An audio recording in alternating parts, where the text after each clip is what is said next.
आज मिति 2077 साल भदौ 27 गते शनिबारको दिन साहित्य कला संस्कृति प्रतिष्ठान धरान 13 ले साप्ताहिक रूपमा नियमित चलाउँदै आइरहेको कार्यक्रम साहित्य शब्द सरोवर भाग 19 मा हामीले सुनसरी बाङ्गे निवासी युवा कवियत्री सविता फागो फुक्पा चोङमाङलाई तपाईहरुको समक्ष उभाउन गइरहेछौं। उहाँसँग हामी केही भलोकुसारी गर्नेछौँ र हामी दुई चारवटा कुराहरू सलजवाफ गर्नेछौँ र त्यसपछि उहाँको मिठो मिठो 5-7 कविताहरू हामी सुन्नेछौँ। हस् त बहिनी नमस्ते। अनि बहिनी आराम कुशलै हुनुहुन्छ? हजुर दाइ एकदम घर परिवार सबै आराम कुशलै? घर परिवार सबै सन्चै हुनुहुन्छ। हजुर। अनि यो अहिलेको जुन कोरोनाको संक्रमित काल छ यसमा मान्छेहरू आवतजात गर्न असहज छन् हैन, निस्केर हिँड्नुपर्ने ठाउँमा असहज छन्, वातावरण त्यस्तै छ, सरकारले दिएको क्राइटेरिया भित्र बस्नु परेको छ। अब तपाईहरु जस्तो साहित्यमा आफ्नो श्रम बुद्धि लगानी गर्ने मान्छे त्यसै चुपचाप लागेर त अवश्य पनि बस्दैन, केही न केही सिर्जना गरिरहेको हुन्छन्। तपाईले यो अवधिमा के सिर्जनाहरू गर्दै हुनुहुन्छ? हजुर, यो सरकारले जुन नीति नियम लागू गर्नुभयो त्यसमै बसेर अब म फेरि शिक्षक भएको नाताले पनि पढाउनु पनि हुन्छ। हजुर म पढाउँछु पनि, बन्द भए पनि लकडाउन भए पनि मैले चाहिँ घरमा केही महिना बच्चाहरूलाई भेला गरेर पढाएँ। केही कृतिहरू मैले कलेक्सन गरेको थिएँ साथीहरूको माध्यमबाट, त्यो कृतिहरूलाई पढेँ। अनि त्यसपछि साहित्यमा साधना गर्दैछु। त्यसरी नै दिनहरू बिताइरहेको छु। यो संक्रमित काल त्यसरी बिताउँदै हुनुहुन्छ? त्यसरी नै बिताइरहेको छु। ठिकै छ। अनि बहिनी कुनै तपाईको एकल कुनै नेपाली विधामा कुनै एकल संग्रह छ कि छैन? यदि छ भने कुन छ र छैन भने के कारणले अहिलेसम्म तपाईले प्रकाशन गर्नुभएको छैन त? मेरो अहिलेसम्म चाहिँ त्यस्तो एकल कुनै कृति निकालिएको छैन, किनभने म साहित्यमा नयाँ हो भन्छु है। मैले साहित्यमा साधना गर्नु थुप्रै छ, समय छ, त्यसैले त्यो सोचमा चाहिँ छ, चाहना चाहिँ हो। तर अलिक पछि म अझ साहित्यमा चाहिँ अथक साधना गर्छु, त्यसपछि चाहिँ सायद त्यो सम्भव होला भन्ने लाग्छ मलाई। अनि तपाईँ साहित्य शब्दपुञ्जको कार्य समिति भित्र पनि हुनुहुन्छ, पहिलादेखि कविताहरू पनि लेख्नुहुन्छ। तर तपाईँको कविता खासै पत्रिका मार्फत अथवा अनलाइनमा पाठकहरूले चाहे जति आउनु नसक्नु, अलिकति त्यसलाई सुसुप्त अवस्थामा पाठकहरूले पाउनुको पछाडिको कारणहरू के छ त त्यस्तो? धन्यवाद, यो एकदम महत्त्वपूर्ण क्वेसन। खासमा भन्यो भने म स्वर्णिम साहित्य समाजको भर्खर नै सदस्य भएको हुँ। त्यही पनि हाम्रो एरिया जुन बडा क्षेत्र 7 छ, त्यहाँ चाहिँ जति यो धरान क्षेत्रमा साहित्यमा तपाईँहरू लाग्नु भएको छ त्यति हाम्रो क्षेत्रमा चाहिँ त्यो रूपमा छैन, सक्रिय रूपमा छैन भनौँ न। अनि फेरि म साहित्यमा भर्खरै भन्नुपर्छ मैले साधना गरिरहेको, त्यसैले पनि यो अनलाइनहरूमा भयो अनि यस्तो प्रोग्रामहरूमा चाहिँ म त्यति गएको छैन। पत्रिकामा चाहिँ भन्नु छ भने मेरो 2टा कविता चाहिँ छापिएको छ, त्यति चाहिँ। ए ठिकै छ।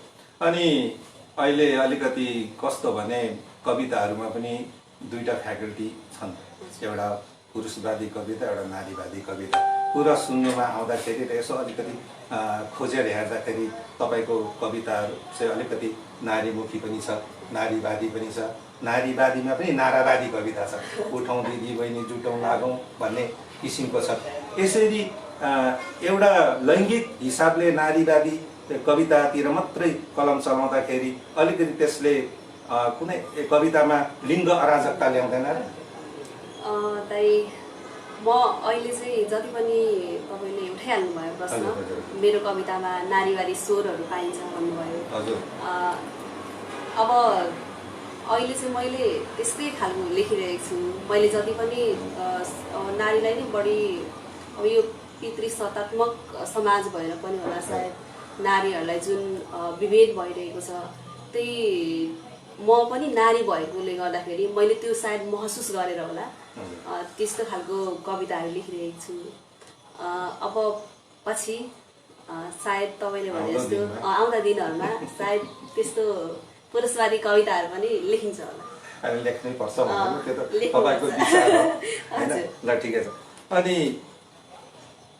तपाईँ यो साहित्य शब्दपुञ्जको कार्य समितिमा हुनुहुन्छ र यो निकै एउटा यो पूर्वतिर नाम चलेको एउटा साहित्यिक संस्था हो होइन। अब यस संस्थाबाट पनि हामीले धेरै कुरोहरू सिकेको छौँ। यसको अध्यक्ष प्रकाश दिपशाली भाइ हुनुहुन्छ, तपाईँहरू एउटा कार्य समितिमा बसेर बडो राम्रो काम गर्दै हुनुहुन्छ।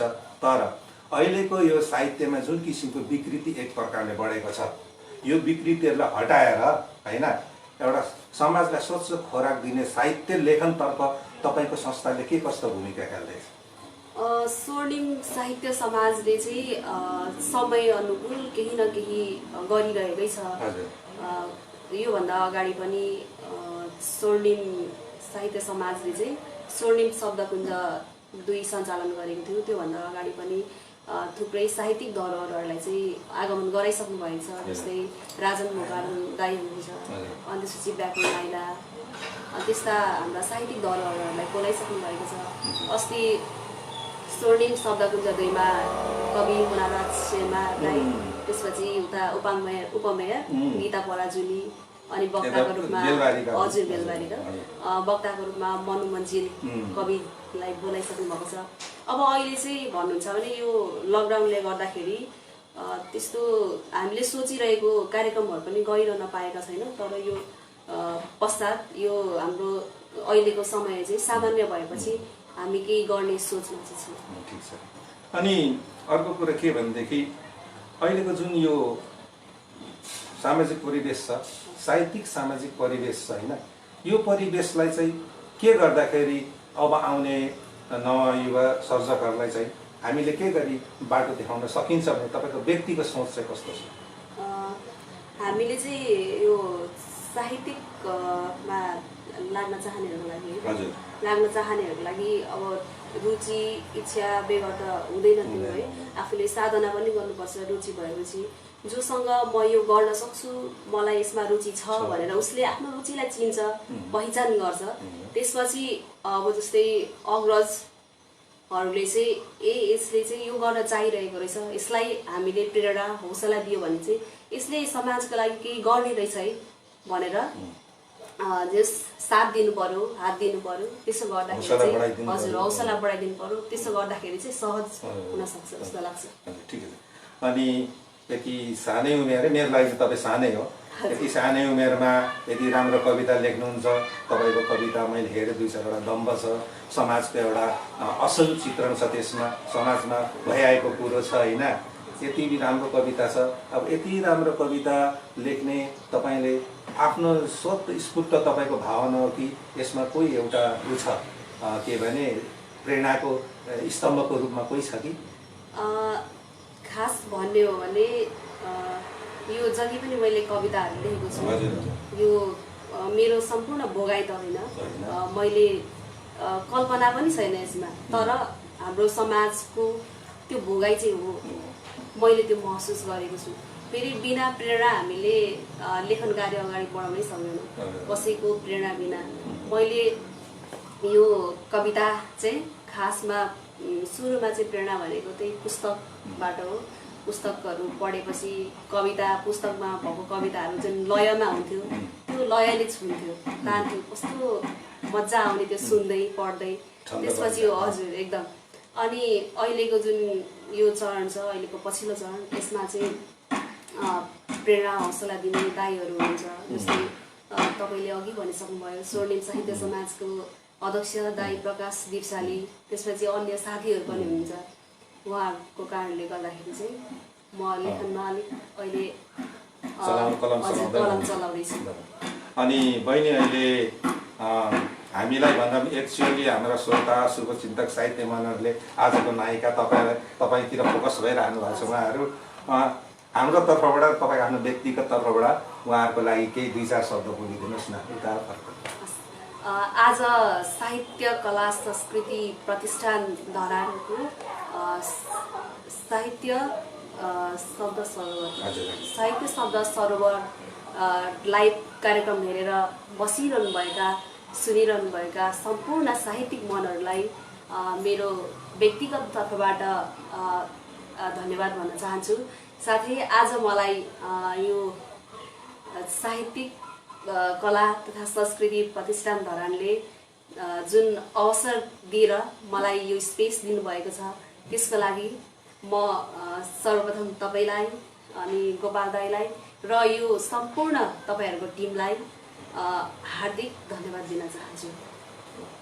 हस्त श्रोताहरू, अब हाम्रो भलाकुसारी सकियो। उहाँले आफ्नो तर्फबाट हामीलाई एक प्रकारको धन्यवाद अन्तर्हृदयबाट चढाउनु भयो।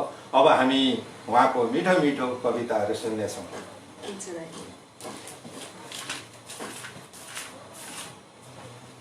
यो सुरुमा चाहिँ म आमा बुबाको मन भन्ने शीर्षक कविता वाचन गर्न गइरहेको छु। यो कविता चाहिँ स्वर्णिम साहित्य समाजका अध्यक्ष प्रकाश देवशाली दाई, उहाँ साहित्यिक अभियन्ता पनि हुनुहुन्छ।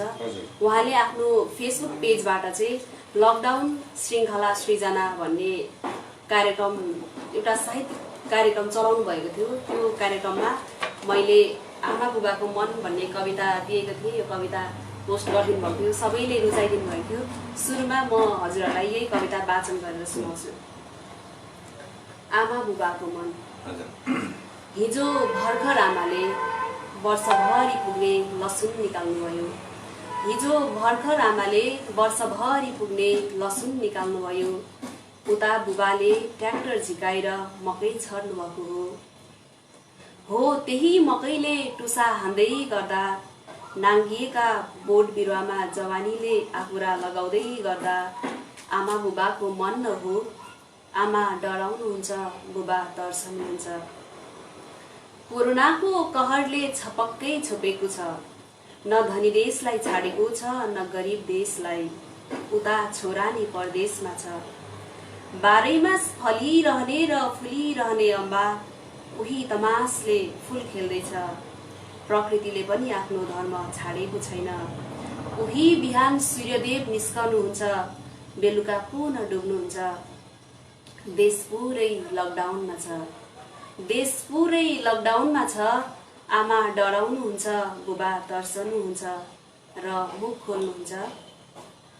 देश लकडाउन हुँदा यो पापी पेट किन लकडाउन हुँदैन? सोच्नु हुँदो हो यो महामारीको युद्धमा मानव जातिको पो हार हुने हो कि? मकैका थाङ्राहरूमा फर्सीले लहरा हानेको पो देख्न नपाइने हो कि? ती फर्सीहरूमा फेरि जीवनका खुसीका गट्टाहरू पो लाग्न नपाउने हो कि? अनि हठात कामना गर्नुहुन्छ यो विपत्ति पनि चाँडै टरेर जाओस्, कोही संक्रमित हुनु नपरोस्। यहाँ त फेरि जीवन सकिएपछि परीक्षण गरिन्छ। यहाँ त फेरि जीवन सकिएपछि परीक्षण गरिन्छ। आमा डराउनुहुन्छ, बुबा तर्सनुहुन्छ, बान्दै वर्षभरि पुग्ने लसुनहरू। धन्यवाद। अर्को फुलमाया शीर्षकको कविता छ। फुलमाया सम्झिन्छन् 2072 साल हो कि? धरती हल्लिएको थियो भत्किएको धरोहर जस्तै। कालेको बुबा ढलेका थिए आफ्नै सिकुवामा। लोग्नेको याद भुल्न नसकेर फुलमायाले छाडेकी हुन् बोया, झरेकी हुन् मधेस। तातो बालुवासँगै बोकेकी हुन् आफ्ना सन्तानहरूको चिसो भविष्य। हाम्रो बुबा कहाँ हुनुहुन्छ आमा? सोध्छन् लाला बालाहरू। दिनभरिको थकाइले भन्दा धेरै गलाउँछ, दुखाउँछ र रुवाउँछ तिनीहरूको सोधाइले। कालेको बुबा यस्ता दिनहरू खपिरहँदा रहँदै कति छिटो आएछ।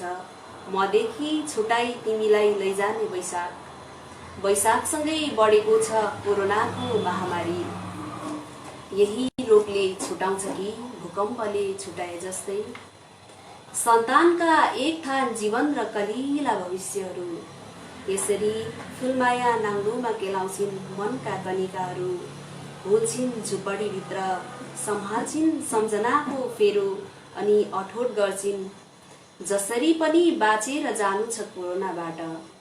बचाउनु छ कालेको बुबाको सपना र हाम्रा सन्तानहरूलाई। धन्यवाद।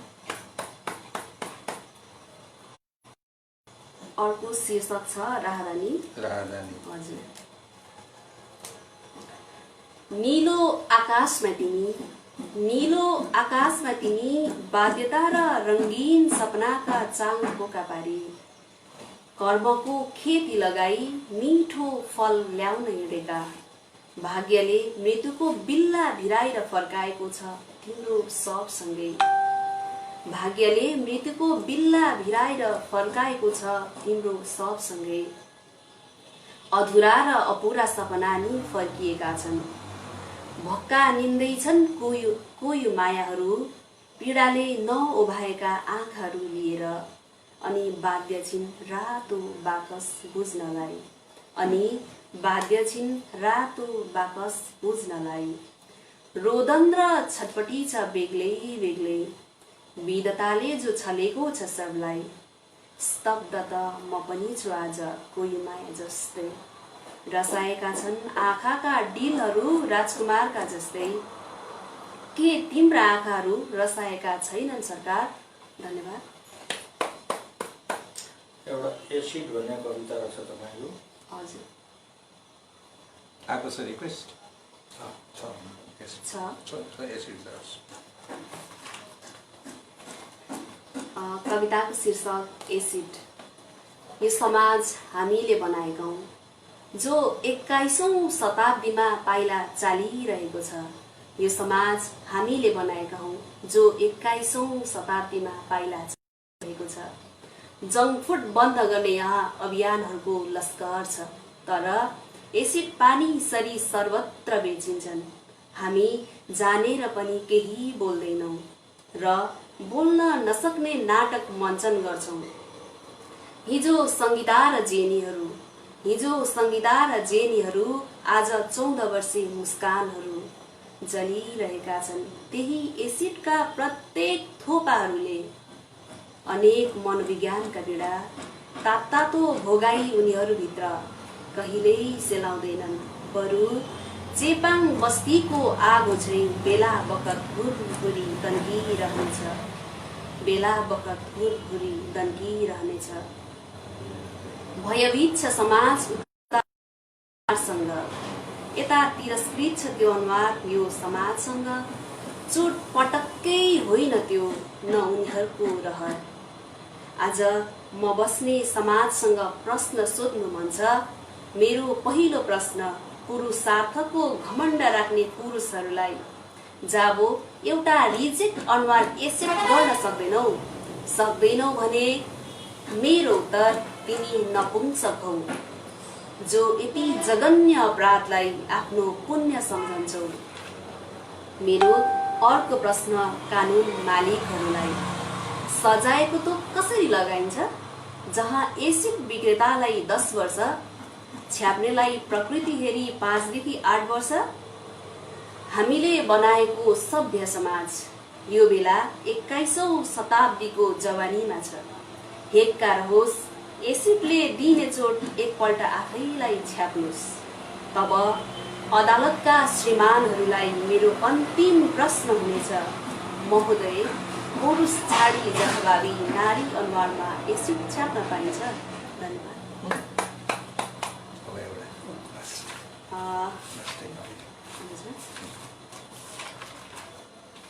मेरो अन्तिम कविता, म पहिलो कविता यहाँलाई वाचन गरेर सुनाउँछु। पहिले पनि जान्थ्यो पहिरो, हिजो आजै जसरी, रमिते बनेरै बित्थ्यो बर्खा र वर्षाहरू, ठ्याक्कै अहिले जसरी। बित्थ्यो अनि बिते नागरिकहरू, काठ जति नि नभएर, मूल्यहीन भएर। बगाए कति झुप्राहरू, बगे झुप्रामै कुप्रा भएकाहरू।